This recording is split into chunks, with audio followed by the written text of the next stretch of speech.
Bonjour à tous, on se retrouve pour un nouvel épisode de Wings Club, aujourd'hui l'épisode 8, qui va parler de la fête des roses et qui est pas un épisode facile à aborder, enfin pour moi en tout cas. Par quoi commencer? Donc la fête des roses à Magix, on découvre que c'est une fête, c'est l'équivalent de notre fête des mères en fait. C'est la plupart des gens vont rentrer chez eux pour du coup fêter la fête des roses avec leur mère, pour leur offrir des cadeaux, ce genre de choses. Et donc, dans notre groupe de Wings, on en a deux qui vont rentrer chez elles. Donc, on a Tekna et Flora qui rentrent chez elles. Donc, elles ne seront pas dans cet épisode. Ce qui nous laisse avec Musa, Bloom et Stella. Et on a trois points de vue différents sur cet événement qui, je dois bien avouer, m'a touché plus que j'aurais pu croire, plus que ce à quoi je m'attendais. Et pas un épisode facile, on va dire. C'est ce que du coup, donc, on découvre. Donc, Bloom explique qu'elle ne rentre pas à Gardenia pour un seul jour en fait, parce qu'elle a bien conscience que si elle rentre voir ses parents pour une seule journée, ça va être d'autant plus difficile de repartir sans se sentir super mal, ce que personnellement je comprends tout à fait. Stella de son côté nous explique que du coup ses parents sont séparés, ce qu'on avait déjà pu supposer dans un épisode précédent quand elle explique qu'elle voulait la raison pour laquelle Stella veut être une fée, c'est pour pouvoir rassembler par exemple les gens qui se sont séparés comme ses parents. Elle en parlait déjà à ce moment-là et là on appuie un peu plus là-dessus. Donc voilà, le roi et la reine de Solaria, malheureusement ça ne se passe plus très bien, ça arrive. Et donc ouais, du coup parler de parents divorcés dans une série pour enfants, je trouve que c'est bien parce que ça permet de montrer aux enfants que ça existe pour ceux qui ne le savent pas. Et pour ceux qui sont dans cette situation, ça leur permet de voir que voilà, ils sont pas tout seuls. Il me semble qu'avec les années, les divorces sont devenus plus fréquents. Donc malheureusement, il y a beaucoup plus d'enfants qu'avant qui sont dans cette situation-là. Et c'est des situations qui sont vraiment pas faciles parce que très souvent, l'enfant se sent coupable. Il pense que c'est de sa faute si ses parents sont séparés. Et puis du coup, c'est très compliqué au niveau des gardes, au niveau de la relation qu'on peut avoir avec chaque parent, l'impression de devoir en choisir un plutôt qu'un autre. Donc ouais, si jamais vous connaissez des enfants dont les parents se sont séparés et que vous êtes vous-même dans cette situation, voilà, je vous apporte tout mon soutien, ça vaut ce que ça vaut, hein, mais je vous apporte tout mon soutien et j'espère que ça va. Voilà, soit si vous êtes plus jeune, soit si vous êtes plus âgé, voilà, j'espère que ça va quand même pour vous. Et c'est le cas de Musa qui va me toucher tout particulièrement, puisqu'on découvre dans cet épisode que Musa a perdu sa mère quand elle était très jeune. Donc, on comprend que la mère de Musa est décédée. Voilà. C'est pas dit explicitement. On a une certaine tendance à ne pas utiliser le mot mort ou décédé. C'est vrai qu'on a plutôt tendance à dire qu'elle est partie, qu'elle est disparue, que ce genre de choses. Est-ce que c'est une bonne ou une mauvaise chose? C'est difficile à dire. Les gens ont beaucoup de mal à savoir comment réagir quand on leur annonce ce genre de choses. Parce qu'ils se sentent coupables d'avoir posé la question, ils se sentent tristes de voir que une personne n'est plus dans l'entourage de la personne de leurs proches, quoi. Et ouais, j'avoue que ça m'a un peu serré la gorge parce que bah, je suis dans la même situation que Musa, du coup. Et c'est vrai que la fête des mères, bon, bah, c'est une fête que je fête plus vraiment, en fait, puisque même si mon père a une nouvelle compagne depuis, ce sera jamais ma mère, quoi qu'il arrive, hein. J'avais qu'une seule maman, elle est plus là aujourd'hui. Et ouais, c'est pareil, je trouve ça très fort de l'évoquer dans une série pour enfants. Je sais bien que c'est pas la première fois, si vous voulez, qu'il y a plein d'autres séries, notamment dans les années 80, les séries japonaises qui étaient complètement barges vu les sujets qu'elles abordaient, hein. Mais voilà. Et ce qui est intéressant, c'est que du coup, à l'époque où j'ai découvert Winx Club, ce n'était pas encore arrivé. Je ne suis même pas sûre que c'était vraiment. Il semble pas qu'elle était encore vraiment malade à cette époque-là. Donc, c'est un sujet que j'ai découvert. Alors, je pense pas. Encore une fois, la série est sortie en 2003-2004. Ça fait 20 ans maintenant. Donc voilà, je ne sais pas jusqu'à quel point j'étais au courant de certaines choses ou autres, mais ouais, ça fait quelque chose de repartir de réentendre ce sujet-là en connaissance de cause, quoi. Et on a d'ailleurs c'est toute choupie, toute mimi, toute triste aussi, de Musa qui se pose dans un camp parce que du coup elle décide de rester à Alphéa pour la fête. Et, et oui, et du coup elle a une espèce de petite fleur qui a une image de sa mère et elle lui parle sans vraiment lui parler. Elle s'adresse pas vraiment directement à elle, elle dit plutôt ses pensées à voix haute. Et ouais, je savais que ça allait arriver. Alors la scène m'a pas fait pleurer, mais j'avoue que c'était pas évident, quoi. Et donc du coup, il me semble qu'on en reparlera plus tard. Alors saison 1 ou pas, je peux pas être sûre. Peut-être plus saison 3, ça m'étonnerait pas.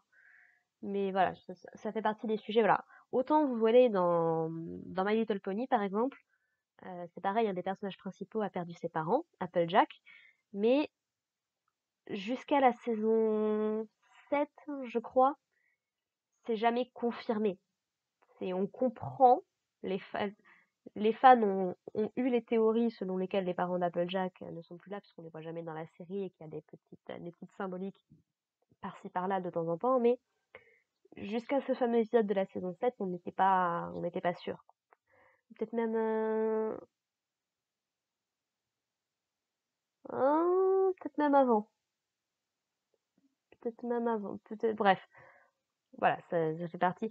Je trouve important de montrer ça aussi aux enfants, à la fois pour ceux qui ne sont pas dans cette situation, pour leur expliquer que bah voilà déjà ce que c'est la mort, que ça existe, ça veut dire que tu pourras plus voir la personne à qui tu tiens, et pour leur expliquer aussi, pour leur montrer aussi que bah c'est difficile pour les personnes qui sont dans cette situation, parce qu'avoir perdu un papa ou une maman, c'est quand même pas évident comme truc. Oui, et puis du coup pour leur montrer comment agir ou comment réagir ou voilà, c'est une très bonne chose pour les personnes qui ne sont pas concernées et pour les personnes qui sont concernées, voilà, comme je vous l'ai dit, ça fait du mal de le voir, surtout en fonction de comment vous vivez votre deuil, mais ça permet aussi de montrer que bah ça peut arriver un peu à tout le monde en fait. Et encore une fois qu'on n'est pas tout seul dans cette situation. Là où Bloom, son cas c'est un peu particulier parce qu'elle est plus, elle parlera peut-être plus à un public adolescent. Oh, quoique, c'était là aussi pour les enfants ça passe, mais comment dire ça? Donc voilà, Bloom, c'est vraiment, je suis partie étudier ailleurs et mes proches me manquent, quoi. Ça, je pense que c'est plus une problématique post-bac pour la majorité des gens qui font leurs études jusqu'au bac et qui ensuite font des études ailleurs et qui du coup bah vont à l'université ou des trucs comme ça. Sauf encore une fois si vous êtes dans le privé ou ce genre de choses. Alors que du coup, la situation de Stella et de Musa peut toucher des enfants beaucoup plus jeunes. Donc je trouve ça intéressant de le mettre en avant. Bref, cette petite partie étant petit détail par rapport à tout ça. D'ailleurs, on a les réactions de Bloom et de Stella, donc qui sont en pleurs aussi pour Musa, qui se sentent super mal et tout ça. Et Stella décide bah, de changer les idées de tout le monde et elle propose d'aller un petit peu en ville à Magix. Parce que du coup, comme c'est la fête des roses, il y a pas mal c'est comme un petit festival en fait. Il y a plein d'activités à faire, il y a des concerts, il y a plein de trucs à faire dans les rues. Et donc, ça peut un peu changer les idées de tout le monde. Mais Musa, du coup, décide de rester à Alphéa, même si, en gros, Sky a envoyé un message à Stella pour lui dire, pour l'inviter en fait à aller en ville avec lui, quoi. Et autant Bloom, ça la dérange pas, Musa, même si elle aurait pu voir Riven, elle préfère rester tranquillement à Alphéa, d'autant que quasiment tout le monde est parti.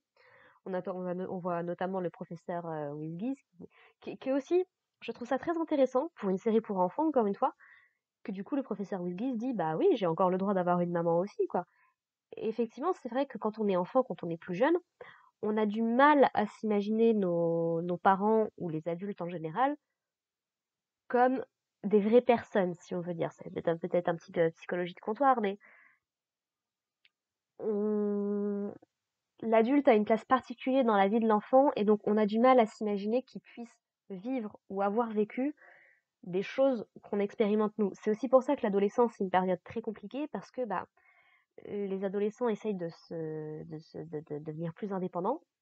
Et en fait, ils ne, ils n'arrivent pas à envisager, pour la plupart, encore une fois, comment se passe une adolescence normale, mais voilà, quand j'ai souvent entendu cette phrase que tu ne sais pas de ce que je traverse, ou tu ne me comprends pas, ou ce genre de choses, alors que probablement que si, à plein des égards, mais les générations étant différentes, il peut y avoir plein de facteurs qui expliquent qu'on puisse être en conflit avec ses parents pendant l'adolescence.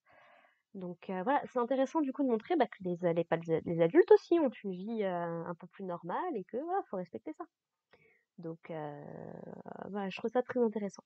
Et a priori, il reste plus que Griselda du coup à Alphea, ce qui lui donne aussi cette espèce de d'aura un petit peu de vieille fille qui reste dans son travail et tout, voilà, qui lui correspond plutôt bien en soi, mais voilà, c'est intéressant qu'il reste quand même un adulte sur place pour gérer les quelques élèves qui rentrent pas chez eux, en fait. C'est aussi bien d'avoir pensé à ça, je trouve. Donc bon. Surtout que jusqu'à quel point est-ce que les professeurs sont au courant des situations des élèves, c'est difficile à savoir parce que par exemple, Faragouin n'a jamais rencontré les parents de Bloom. Alors qu'à côté de ça, la princesse de Solaria, tu peux imaginer que les gens en savent peut-être un peu plus.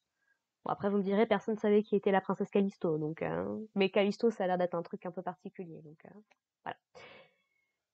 Et donc du coup, Bloom et Stella vont en ville rejoindre les spécialistes.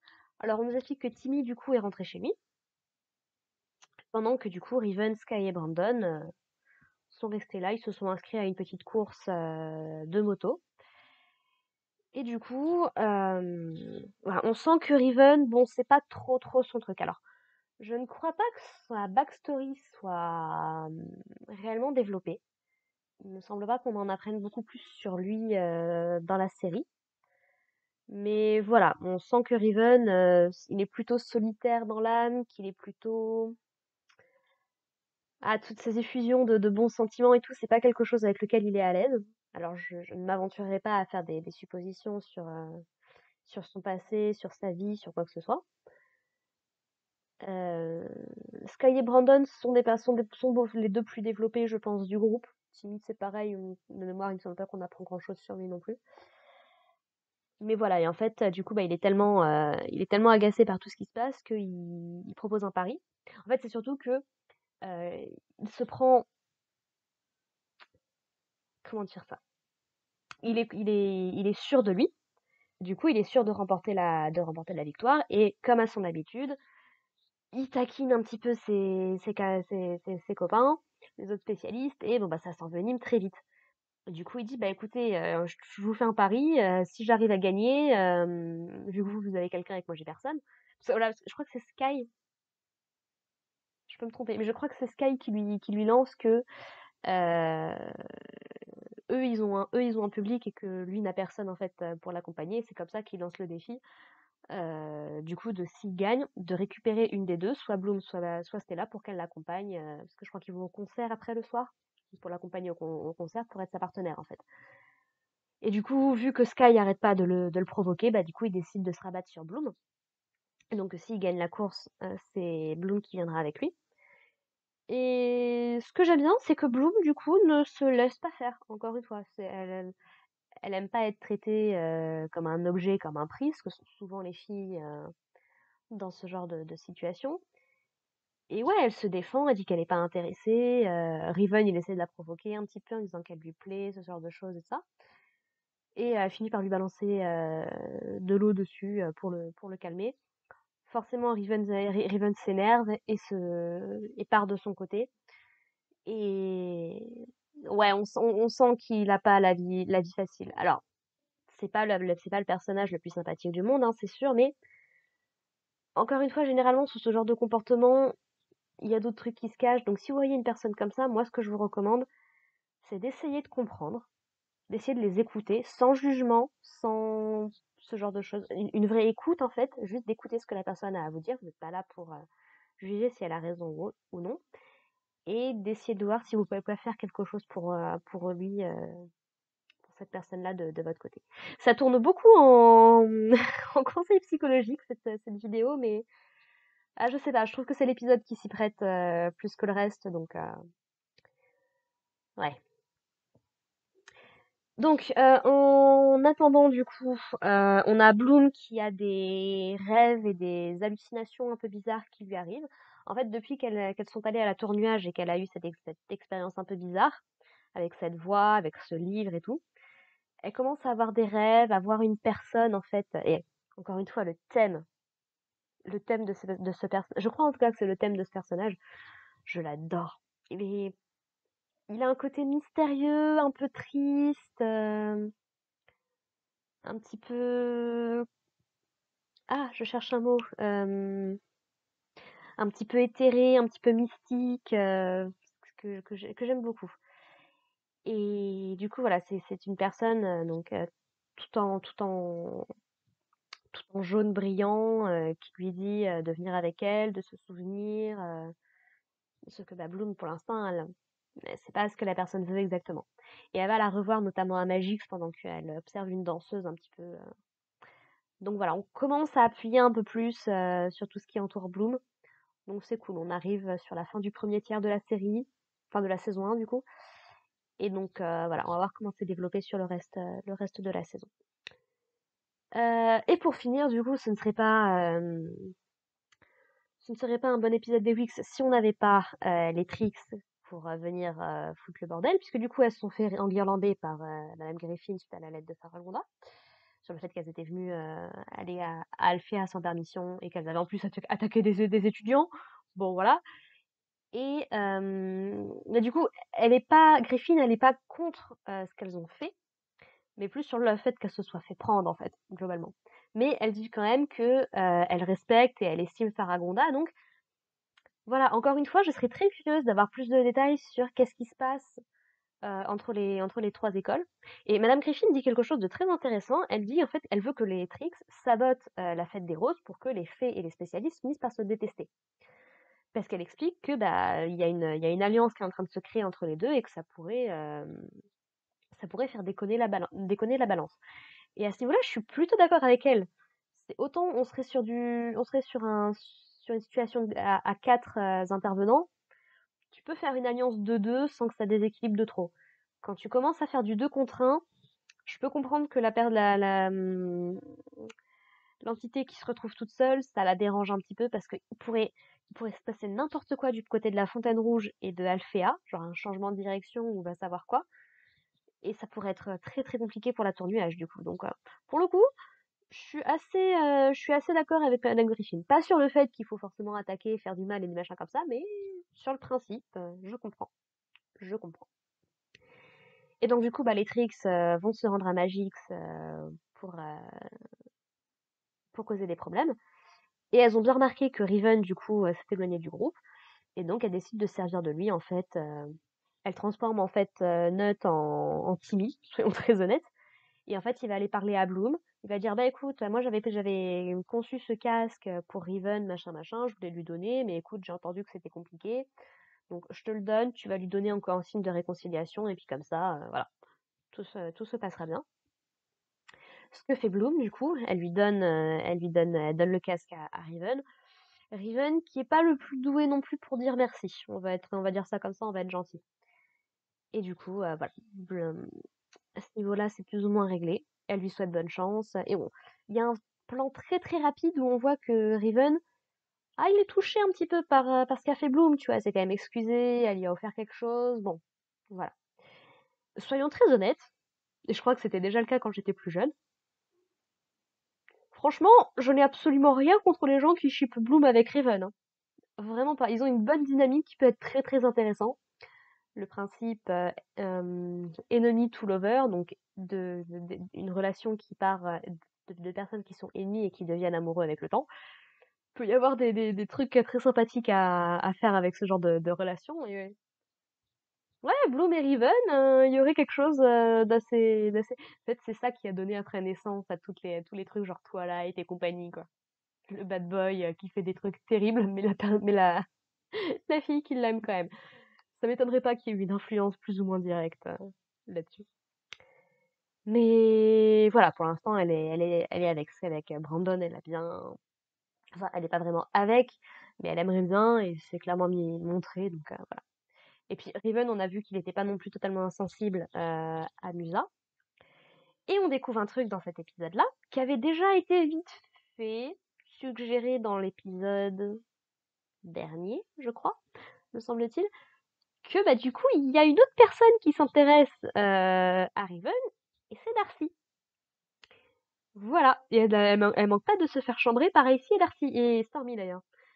C'est parce qu'elle devient sentimentale, parce qu'elle s'inquiète pour l'accident qu'il va avoir, parce que voilà, parce qu'elle s'intéresse un petit peu à lui et tout, donc voilà.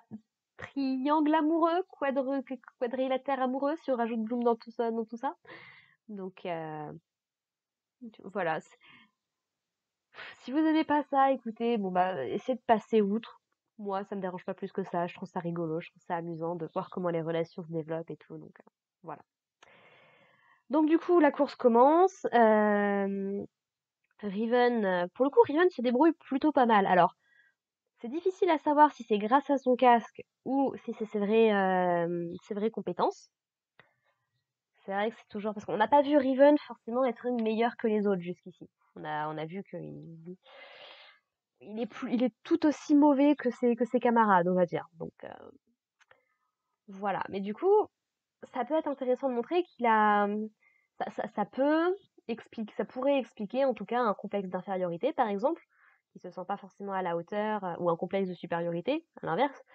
Et c'est pour ça qu'il se montre aussi mesquin, aussi taquin, aussi froid, aussi arrogant. Ce qu'il essaye de compenser, en fait, pour le fait qu'il soit pas aussi à la hauteur que ce qu'il aimerait bien. Encore une fois, je suppute, on va pas faire de la psychologie de comptoir. Donc voilà, et en fait, bah, effectivement, il a bien un accident. Et en fait, Bloom se rend rapidement compte que quelque chose ne va pas, parce que Stella lui dit, bah non, mais Timmy, il est pas là, qu'est-ce que tu racontes, qu'est-ce qui se passe, quoi. Elle repère du coup les Trix qui observent un petit peu ce qui se passe depuis un point en hauteur. Bloom comprend qu'elle s'est fait berner et elle va tout faire pour essayer d'arrêter Riven en fait. Sauf que bah, malheureusement, la façon dont c'est montré, c'est qu'en fait, elle interrompt totalement la course, dans sa forme de fée, en plus, et que bah elle était assez proche quand Riven a son accident. Donc Riven, de manière assez logique, du coup, pense que c'est Bloom qui est responsable. Surtout que bon, elle l'a quand même humilié en public dans le début de l'épisode. Et oui, il y avait les autres spécialistes qui riaient et tout ça. Donc, en fait, Riven se sent mis comme le mouton noir de l'équipe, se sent isolé, et du coup, bah, il réagit par la colère, ce qui est normal. Franchement, encore une fois, la réaction de Riven est totalement compréhensible. Pas la plus agréable à suivre, hein, ça c'est sûr, mais c'est compréhensible. C'est compréhensible. C'est vraiment pas les épisodes les plus faciles à regarder au niveau de Riven. La saison 1 à ce niveau-là, c'est dur, c'est dur. Et en fait, bah, du coup, il se fait sauver par Darcy, qui montre qu'elle s'intéresse à lui et voilà, qui le soutient. En fait, c'est ça, c'est que Darcy, c'est la première personne à le soutenir, alors que même ses amis, ses collègues, ne le font pas. Donc, forcément, c'est quand une personne ne se sent pas soutenue, elle va forcément s'éloigner.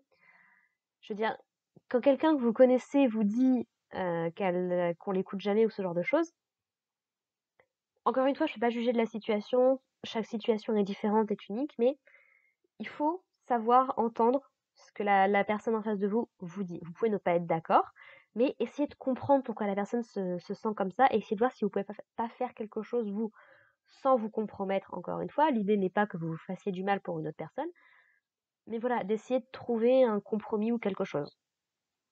C'est quelque chose qui se perd beaucoup, d'autant plus en ce moment dans notre société, c'est la communication. Je sais bien que c'est pas facile, hein, je suis une introvertie réservée moi-même, j'aime pas parler aux gens, mais ça peut aider. Ça peut aider. Après, encore faut-il que vous ayez une personne prête à vous écouter de l'autre côté. C'est toujours le même problème. Et donc voilà, globalement, c'est comme ça que se termine l'épisode avec Riven qui part avec Darcy. On nous met un petit peu en avant, voilà, que Riven va potentiellement passer du côté obscur de la force, on va dire ça comme ça. Et Bloom qui s'en veut énormément, qui essaye de se justifier et tout, et donc qui du coup gère en plus d'autres trucs à côté qui sont pas simples, donc voilà. C'est pas une bonne journée pour Bloom, quoi. Et donc voilà, l'épisode se conclut là-dessus. J'ai pas vraiment grand-chose de plus à raconter puisque bon, ça fait déjà 20 minutes que je blablate. Voilà, pas l'épisode le plus facile à regarder de la série, de la saison, je dirais. Un épisode qui, moi, m'a touché personnellement. Donc, c'est voilà, pas l'épisode le plus sympathique. Maintenant, voilà, ça reste un épisode intéressant, que ce soit pour le développement de Bloom ou celui de Riven, même celui de Darcy d'ailleurs, et de Zusa aussi. Enfin, voilà, c'est un épisode qui se concentre un peu plus sur les personnages et voilà, ça faisait du bien, c'était sympathique. Voilà. Sur ce, bah écoutez, on va se retrouver la prochaine fois pour l'épisode 9, si je ne me trompe pas. Et puis bah en attendant, voilà, portez-vous bien, prenez soin de vous surtout, prenez soin de vos proches autant que possible, et même des étrangers. C'est parfois plus simple de s'adresser à un étranger qu'à ses proches pour des trucs personnels comme ça. Donc voilà. Prenez soin de vous et puis on se revoit la prochaine fois. Allez, bye!